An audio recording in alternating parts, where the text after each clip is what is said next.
Another week, another GTA 5 Q&A. Today, I got some awesome questions from you guys on Twitter that I'll be answering. If you have your own question, you can ask it to me on Twitter with the hashtag AskSaints. But today, the first one we're going to start with is from QuietXO. Are you happy with the new DLC? And what are some pros and cons that you see? And I kind of want you guys to answer this in the comment section as well, because I am curious, how do you feel about this new DLC about a week later? For me, I'm not happy, but I'm also not disappointed. If I were to grade the DLC, I would have to give it maybe like a C+. It's sort of on the above average part of average, if that makes any sense.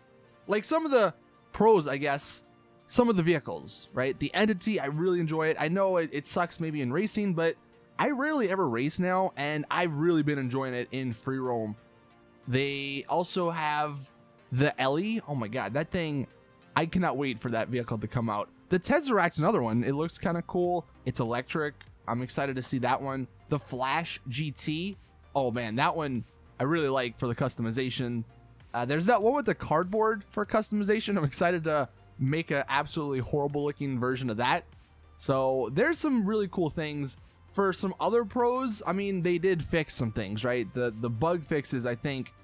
The fact that they actually made the Oppressor and the Hydra good again, that is one of the greatest things in this update. Also, the whole KD thing with the easy way out. So those are some pros. Some cons, though, definitely some of the vehicles as well. I mean, the Supra, really, like, that's what they came up with.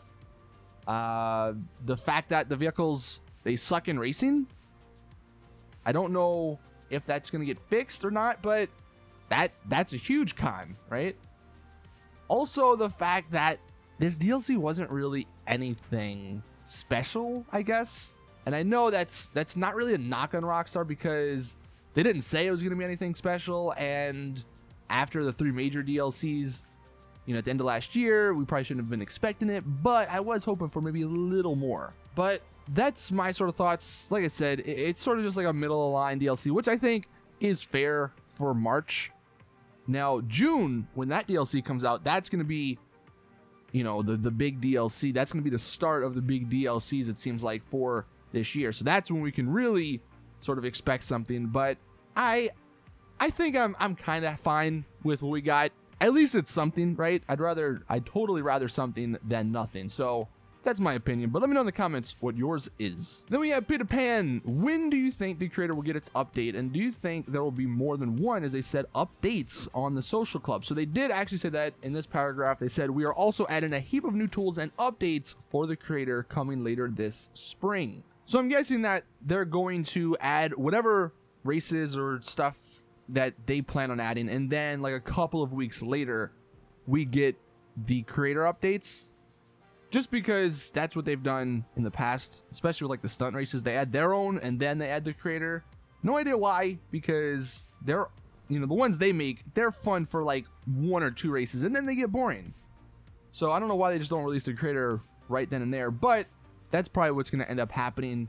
If the rumor is true that we're going to be getting content every other week instead of every week, then maybe on those other weeks, that's when we get the creator updates, so they can pretend like that's something that they're releasing that week. But it wouldn't surprise me if that's what they do. And as far as multiple updates, maybe what they end up doing is after the new mode, the target assault mode coming next week, maybe they add a creator update the following week, and then they're adding the new races on May 1st. Maybe they add another update or creator update after that. And then they're also adding those new races on May 29th. So maybe they add a final creator update after that, like a week after that. So that could be what's happening. One thing I really wish, though, and I know that these creator updates aren't going to be for anything other than races, but I really wish they would give us like the mission creator or have a more in-depth creator, because the community makes some awesome stuff.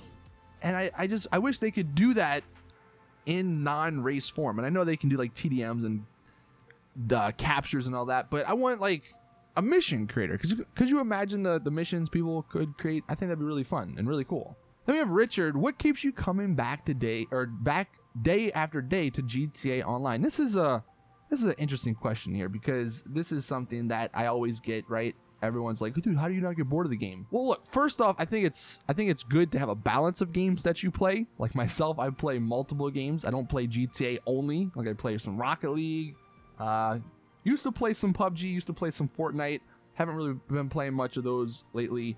But yeah, you have to have a mix of stuff, right? But in terms of just what's in GTA, man, the last couple of days, me and some friends, we've literally just been screwing around. Like we'll literally just get in our Avenger and then just go on like a killing spree. And it's kind of a dick move to other players, but you know, it's whatever. You know, you gotta blow up some steam. You gotta do some crazy stuff every now and then.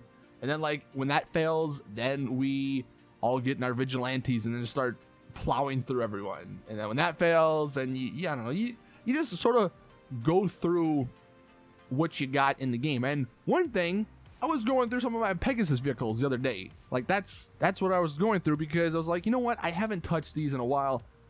I called the dump, which I immediately regretted because it thing's super slow. Then I blew that up. Then I called my monster truck, and then I was just driving around the city in the monster truck, having some fun with that.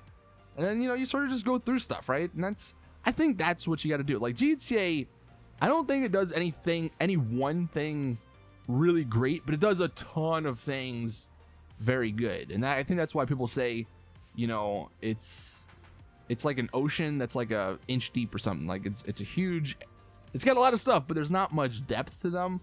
But if you sort of just don't do the same thing over and over again, I think that's what keeps me coming back, right? That's what keeps the game kind of fun. Then we have Morowaki. Do you think Rockstar will ever fix that thing they call the Supra? So here's the thing, right? I feel like most people that are annoyed with the Supra, I feel like they wouldn't care if Rockstar did this one thing. Now, it would have to be in the next DLC or just in a future DLC.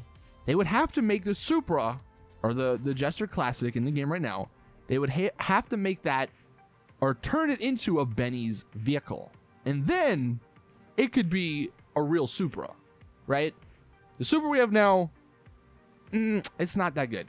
I would equate it maybe to the Sultan, right? Even though I would say the Sultan is much better than the Supra, but the regular Sultan compared to the Supra, right? The Supra is actually in the Sports Classic class, I believe. So with the Benny's upgrade, they could upgrade it to the Sports class, kind of like how the Sultan went from the Sports class to the Sultan RS at Benny's to the Super class, and boom, the Supra could be competitive in the Sports class. It could have a ton of new customization. It could have some better engine options. It could be a little bit better in terms of performance. So that's what they need to do. That is the only way they can fix the Jester Classic that we have. I know some people were like, dude, just be happy we got the Jester Classic, and I get it. I understand that, right? But could you imagine, or not even could you imagine, this vehicle should have been like the Comet Retro Custom, or the LG Retro Custom, or the Sultan RS, or the Banshee 900R. It should have been that scale in terms of customization and, I guess, somewhat performance. So that's what Rockstar needs to do. And we got to get that out there, man. We got to get that out there right now, because Rockstar can course correct whatever the next DLC is. But dude, put it in a drip feed. I don't care. Make the Supra, the Jester Classic, a Benny's vehicle, and everything will be perfectly fine. You'll go back to having people loving you. Midnight Hooves with the next one. Since I already have a Deluxo, should I buy the Oppressor? Well, apart from them flying, they do much different things, right? The Deluxo is great to infinitely fly, but then the Oppressor is nice because it goes faster, because you have that rocket boost. Now, I guess the downside, you can only glide, really, but going fast is nice. And then also the fact that the Oppressor is good because of the whole MC Club thing, where you can call it instantly. I mean, that's the main reason why you would get it. And I've seen some people asking, is the Oppressor good even if you can't get the rockets, because the rockets are behind the whole research thing, and maybe people don't want to do that. I would say, yeah. I mean, yeah, you're not going to be able to defend yourself, and it's not going to be a good offensive vehicle. But in terms of just flying, or in terms of getting around, the Oppressor is probably the #1 vehicle in the game. Just because of the fact that you could call it, like if you fall off of it and it flies, a couple of 100 feet away, don't even run to it. Just call it back again through your interaction menu, and boom, it'll spawn right next to you. So that I would say if you have the money, yeah. But I mean, look, if you're happy with the Deluxo, then yeah, you don't need an Oppressor. But I'm just saying the Oppressor does have its uses. Then we have Mellow. Do you think the issue with the new cars is ever going to be fixed? I think it's going to be fixed in the next update. Kind of like how the Hydra and the Oppressor broke in the Doomsday Heist update, and then they fixed it this update. But the unfortunate part is that that's not going to be for another couple of months. Now, what Rockstar may end up doing is putting a little quick fix for them so they don't suck in races, because maybe they're like, oh god, people see that these vehicles suck in races and they're not going to buy them. And that's not good, because people, or Rockstar, want people to buy vehicles and spend money and spend shark card money. So if they notice an issue there, people aren't buying them, then maybe they'll fix them. But it wouldn't surprise me if they just wait until the next DLC. And then the final question, the question of the day, I'm very curious to hear about this, because this is one of those questions that is just, I don't know, it's a good question. GTA Cat, when did you start playing GTA? So I've told the story before, but back when I was, I don't know, 10 or 11, I can't remember the exact age, I went into Walmart with my mother, and, you know, back in, well, I don't know, they might still do this, they had all the games behind the glass, and I was just casually walking through, and I knew what I was getting. I was going to get Vice City, first GTA game.